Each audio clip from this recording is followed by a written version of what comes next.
പറഞ്ഞത് തന്നെത്താൻ രചിക്കണം, എന്ത് ചെയ്യണം, ക്രൂശ് എടുക്കണം. പിന്നെ അതുകൂടാതെ അതിൻ്റെ ലൂക്കോസ് 14:25 മുതൽ 33 മുതൽ വായിച്ചാണ്. ലൂക്കോസ് 14:25 മുതൽ 33 വരെ നിങ്ങൾക്കറിയാവുന്നതാണ്, എന്നാൽ വായിച്ചാൽ വായിച്ചാൽ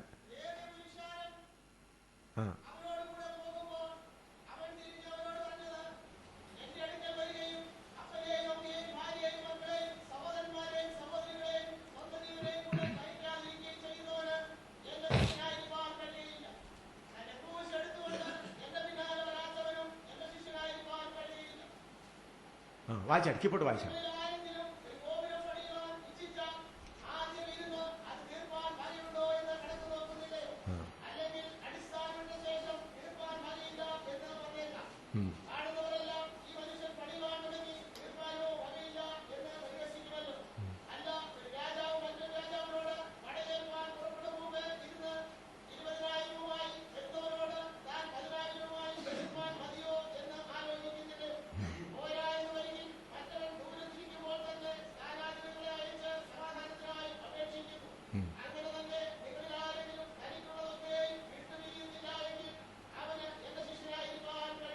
പ്രിയമുള്ളവരെ, ബൈബിളിൽ കൊടുത്തിരിക്കുന്ന യേശു പറഞ്ഞായ കാതലായ ഉപദേശങ്ങൾ ഇന്ന് എത്ര കൺവെൻഷൻ സ്റ്റേജുകളിൽ പ്രസംഗിക്കുന്നുണ്ടെന്ന് എനിക്ക് അറിഞ്ഞുകൂടാ.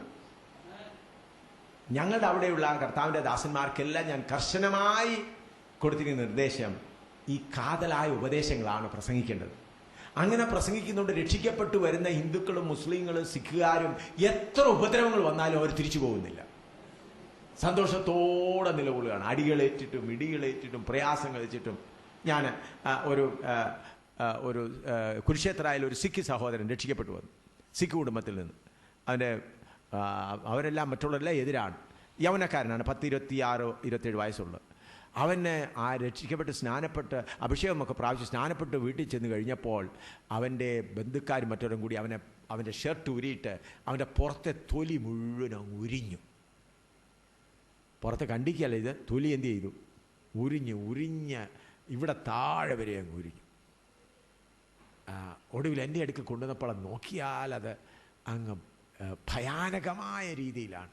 കുരുക്ഷേത്ര ഞാൻ ചെന്നപ്പോൾ അപ്പോൾ ഞാൻ ആ സഹോദരനോട് ചോദിച്ചു, തൊലി എന്ത് ചെയ്തവർ ഈ പശുവിൻ്റെയൊക്കെ തൊലി ഉരിക്കുന്ന പോലെ കീപ്പോട്ടം ഉരിച്ചു.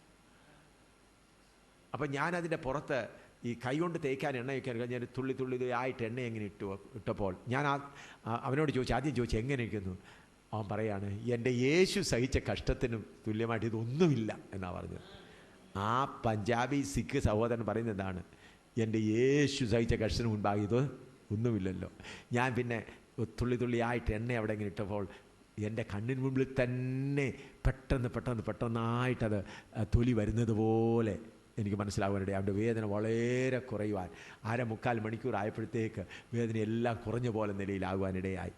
അപ്പോൾ അവരെ പഠിപ്പിച്ചിരിക്കുന്ന വചനം കഷ്ടതയുടെ മാർഗമാണെന്ന് പഠിപ്പിച്ചിരിക്കുന്നതുകൊണ്ട് അവനെന്തുണ്ടായി, കംപ്ലൈൻ്റ് ഒന്നും ഉണ്ടായില്ല. ആണ് പ്രിയമുള്ളവരെ, നമ്മൾ ഇവിടെ എഴുതിക്കുന്ന ഇരുന്ന് കണക്ക് കൂട്ടണം. ആരെങ്കിലും വീട് പണിയാൻ പോകുന്നെങ്കിൽ അവരെന്ത് ചെയ്യണം, ഇരുന്ന് കണക്കൂട്ടണം, എന്നെക്കൊണ്ട് നടക്കുമോ ഇല്ലയോ. അതുപോലെ കർത്താവിനെ പിൻപറ്റാൻ ഇറങ്ങി വന്നപ്പോൾ ഇരുന്നൊന്ന് കണക്ക് കൂട്ടണം. എനിക്ക് ഇനിയും എൻ്റെ പിതാവിനോടുള്ള സ്നേഹം, ഈ ലൗകിക സ്നേഹം, എൻ്റെ പിതാവ് എന്നെ സ്നേഹിക്കണമെന്നുള്ള സ്നേഹം. ഞാൻ പറഞ്ഞു നമുക്ക് 2 വിധ സ്നേഹമുണ്ട്. ഒന്ന് ഫിലേയോ സ്നേഹം, 2 അഗാപ്പേ സ്നേഹം. ആ പിതാവിനുള്ള ഫിലേയോ സ്നേഹം എന്ന് പറഞ്ഞാൽ നമ്മൾ പിതാവിനെ സ്നേഹിക്കുമ്പോൾ പിതാവ് നമ്മെ സ്നേഹിക്കുന്നു അങ്ങോട്ടും ഇങ്ങോട്ടും. എന്നാൽ അതെല്ലാം മാറിക്കഴിഞ്ഞ് ദൈവസ്നേഹം വന്നു കഴിഞ്ഞാൽ പിതാവ് എതിരായാലും മാതാവ് എതിരായാലും മക്കളെതിരായാലും വീണ്ടും അവരെ സ്നേഹിച്ചുകൊണ്ടിരിക്കും. ആ സ്നേഹത്തിലേക്ക് വരണം. അപ്പോൾ ഇരുന്ന് ഇതെല്ലാം കണക്ക് കൂട്ടണം.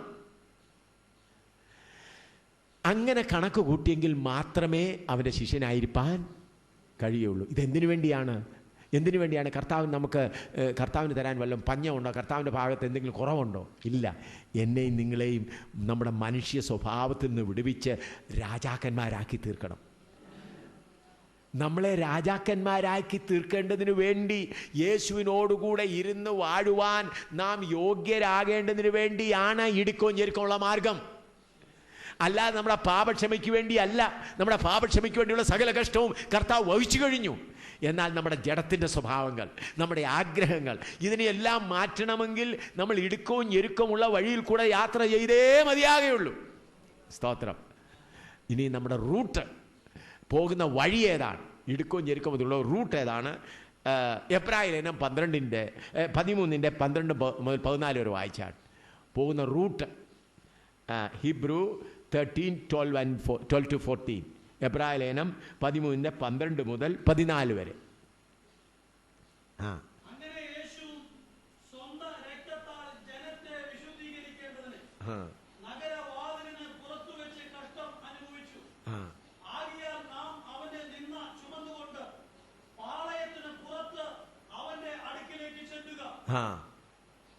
വായിച്ചാൽ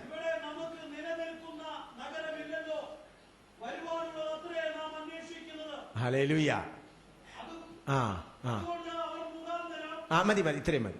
പ്രിയമുള്ളവരെ, നമ്മുടെ റൂട്ട്, നമ്മുടെ വഴി പാളയത്തിനകത്തൂടല്ല, പാളയത്തിന് പുറത്തൂടാണ്. ഈ പാളയം എന്ന് പറഞ്ഞാൽ ഇപ്പോൾ നമുക്ക് എല്ലാവർക്കും മനസ്സിലാക്കാൻ പ്രയാസമാണ്. പണ്ട് കാലങ്ങളിൽ നിങ്ങൾ വടക്കേന്ത്യയിൽ വന്ന ചിലയിടത്തൊക്കെ കുറച്ചൊക്കെ കാണാം. വലിയ വലിയ പട്ടണങ്ങളിലുള്ളിടത്ത് അല്ലെങ്കിൽ ഗ്രാമങ്ങളിലുള്ളടത്ത് മുൻപ് രാജാക്കന്മാർ വലിയ മതിലുകൾ കെട്ടും. ഇസ്രായേൽ മക്കളുടെ കാലത്തും അങ്ങനെയായിരുന്നു. ആ മതിൽ കെട്ടിയിട്ട് മതിന് വെളിയിലാണ് ഈ അന്ന് ഈ ഫ്ലഷ് ഔട്ട് ലാട്രിൻ ഒന്നുമില്ല. ലാട്രിൻ്റെ സാധനങ്ങൾ എറിയുക, ചത്ത പട്ടിയെ എല്ലാം എറിയുക. അതാണ് പാളയത്തിന് പുറത്ത്. അപ്പോൾ പാളയത്തിന് പുറത്ത് ദുർഗന്ധമേ ഉള്ളൂ. അപ്പം നമ്മുടെ റൂട്ട് പാളയത്തിനകത്തൂടല്ല, ഇതിലെയാണ്. നിന്നയും വഹിച്ചുകൊണ്ട് എവിടെയിട്ട് പോകണം? പാളയത്തിന് പുറത്ത് പോകണം. ഹല്ലേലൂയ.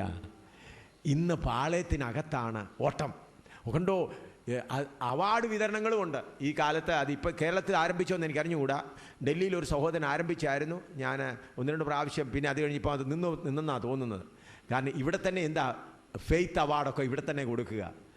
ഓട്ടം തീരുന്നതിന് മുമ്പേ അവാർഡ് വിതരണവും തുടങ്ങിയിരിക്കുക. ലോകം പോകുന്ന പോക്ക് നോക്കിയാൽ അവാർഡ് വിതരണം, ഫെയ്ത്ത് അവാർഡ്, മറ്റേ അവാർഡൊക്കെ കർത്താവിൻ്റെ ദാസന്മാർക്ക് എന്ത് ചെയ്യുക? അവാർഡ് കൊടുക്കുക. നിങ്ങൾ എവിടെയും കണ്ടിട്ടുണ്ടോ 100 അടി 100 മീറ്റർ ഓട്ടം ഓടിക്കൊണ്ടിരിക്കുന്ന ആളിൻ്റെ ഇടയ്ക്ക് നിന്റെ അവാർഡ് തരുന്നത് അങ്ങനെ കണ്ടിട്ടുണ്ടോ? ഓട്ടം തീരുമ്പോഴല്ലേ അവാർഡ് കൊടുക്കുന്നത്. നമ്മുടെ ഓട്ടം എന്നാ തീരുന്നത്?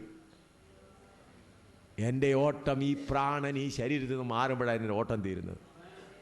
അതുകൊണ്ട് ഈ അവാർഡ് കൊടുക്കുന്ന പരിപാടിയെല്ലാം സാധാന്യമാണ്, മനുഷ്യമാണ്.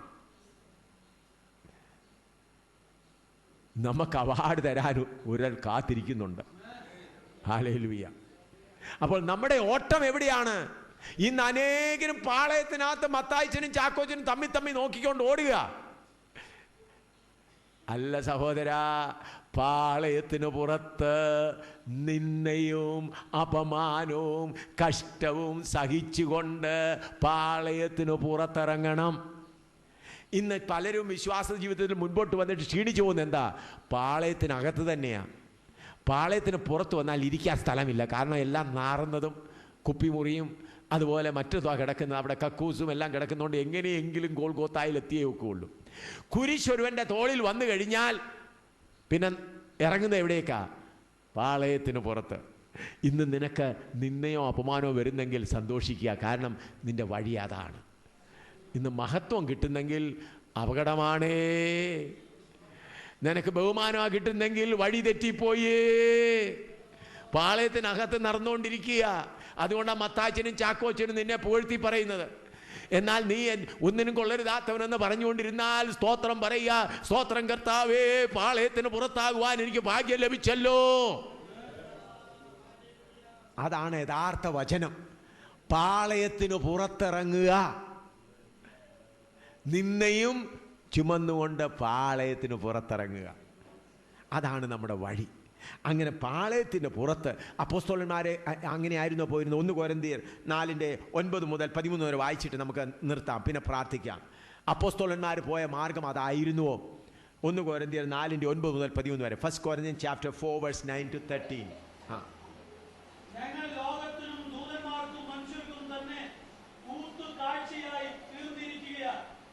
ദൈവം ഒടുക്കത്തെ വായിച്ചാൽ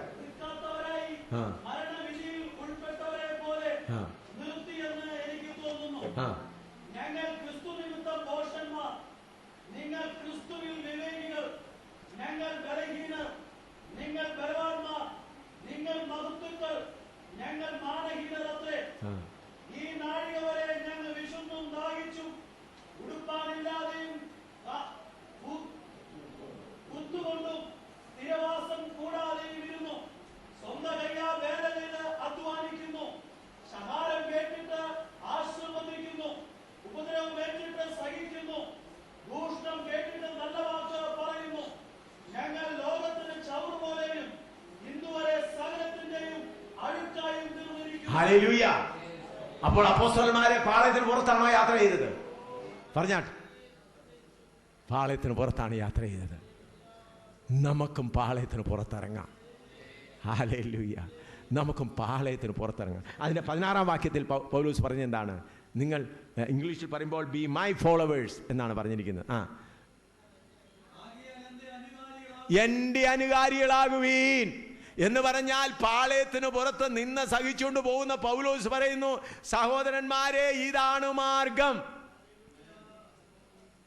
ഈ ലോകത്തിലെ മാനവും സ്ഥാനവും നോക്കിക്കൊണ്ട് പോകുകയല്ല, നിന്നെയും അപമാനവും പ്രയാസങ്ങളും സഹിച്ചുകൊണ്ട് പാളയത്തിന് പുറത്ത് ക്രൂശ് എടുത്തുകൊണ്ട് പോകുകയാ. അതുകൊണ്ട് ഈ ലോകത്തിൽ ബഹുമാനവും സ്ഥാനവും ഒക്കെ നൽകുകയാണ് നീ പറയും. അപ്പോൾ നമ്മൾ മനസ്സിലാക്കണം, വഴി തെറ്റിപ്പോയി. എന്ന് മനസ്സിലാക്കണം, വഴി തെറ്റിപ്പോയി. നമ്മുടെ പാത ഏതാണ്? സിയോനിലൊക്കെ ഉള്ള മാർഗം ഏതാണ്? പ്രിയമുള്ളവരെ, ഇടുക്കവും ഞെരുക്കവുമുള്ള മാർഗം. ഹല്ലേലൂയ. നിന്നയും കഷ്ടവും സഹിച്ചുള്ള മാർഗം. എന്തിനു വേണ്ടി? ഇങ്ങനെയുള്ള മാർഗങ്ങളിൽ പോകുമ്പോൾ നമ്മിലുള്ള പുകഴ്ചയെല്ലാം മാറി യേശു മാത്രം മതിയായെന്ന് മനസ്സിലാകുമ്പോൾ നാം യേശുവിനെ പോലെ ആയിത്തീരും. യേശുവിനോടുകൂടെ സിംഹാസനം ഇരിപ്പാൻ യോഗ്യരായിത്തീരും. അങ്ങനെ നമ്മളെ യോഗ്യരാക്കേണ്ടതിന് വേണ്ടിയാണ് നമ്മൾക്ക് വഴി തന്ന വേദപുസ്തക പ്രകാരം ഈ ഒരു വഴി മാത്രമേ മണവാട്ടിക്കുള്ളൂ. കർത്താവിൻ്റെ മണവാട്ടിയായി തിരഞ്ഞെടുക്കപ്പെട്ടവർക്ക് ഇതല്ലാതെ വേറെ യാതൊരു കുറുക്കു വഴിയുമില്ല. ഹല്ലേലൂയ. ഈ വേറൊരു കാര്യം ഓർക്കണം, ഈ വഴി നടക്കുവാൻ ദൈവം നോക്കിയപ്പോൾ അബ്രഹാം യോഗ്യനല്ലായിരുന്നു, മോശ യോഗ്യനല്ലായിരുന്നു, നോഹ യോഗ്യനല്ലായിരുന്നു. എന്നാൽ അയോഗ്യരാകുന്ന ഞാനും നിങ്ങളും യോഗ്യരെന്ന് കർത്താവ് അറിഞ്ഞുകൊണ്ടാണ് അബ്രഹാമിനേക്കാളും മോശയെക്കാളും, ഹല്ലേലൂയ, പ്രവാചകന്മാരെക്കാളെല്ലാം ഉയർന്ന പദവി തന്ന് നമ്മളെ നിർത്തിയിരിക്കുന്നത്. ഹല്ലേലൂയ. അതുകൊണ്ടാണ് കർത്താവ് പറഞ്ഞത്, യോഹന്നാൻ സ്നാപകനെ കുറിച്ച് പറയുമ്പോൾ സ്ത്രീകളിൽ ജനിച്ചവരെല്ലാം, അവരിലെല്ലാം യോഹന്നാൻ വലിയവൻ, എന്നാൽ സ്വർഗരാജ്യത്തിൽ ഏറ്റവും ചെറിയവൻ യോഹന്നാനേക്കാൾ വലിയവൻ. ഹല്ലേലൂയ. പ്രിയമുള്ളവരെ, നമ്മൾക്ക് പൗലോസും അബ്രഹാമും അതുപോലെ ശലോമോനും മറ്റുള്ളവരെല്ലാം സമ്പത്തുകൾ കൊണ്ടുപോയെങ്കിൽ നമ്മളെങ്ങനെയാണ് പോകേണ്ടത്? സകലവും ത്യജിച്ചവരായി കുപ്പും ചപ്പയിൽ കൂടെ നടന്നുകൊണ്ട് നിന്നെയും അപമാനവും ഏറ്റുകൊണ്ട് നമ്മൾ രാജാക്കന്മാരായി വാഴും. ഹല്ലേലൂയ. ആ ഉയർന്ന പദവി എനിക്ക് നിങ്ങൾക്ക് വേണ്ടി കർത്താവ് തന്നിട്ടുണ്ട്. അതുകൊണ്ടാണ് നമ്മുടെ പിതാക്കന്മാർ പോലെ ഈ വഴി വളരെ ഇടുക്കം ഞെരുക്കം. നമുക്ക് പാട്ടൊന്ന് പാടാം. സ്തോത്രം. നമുക്ക് പാടി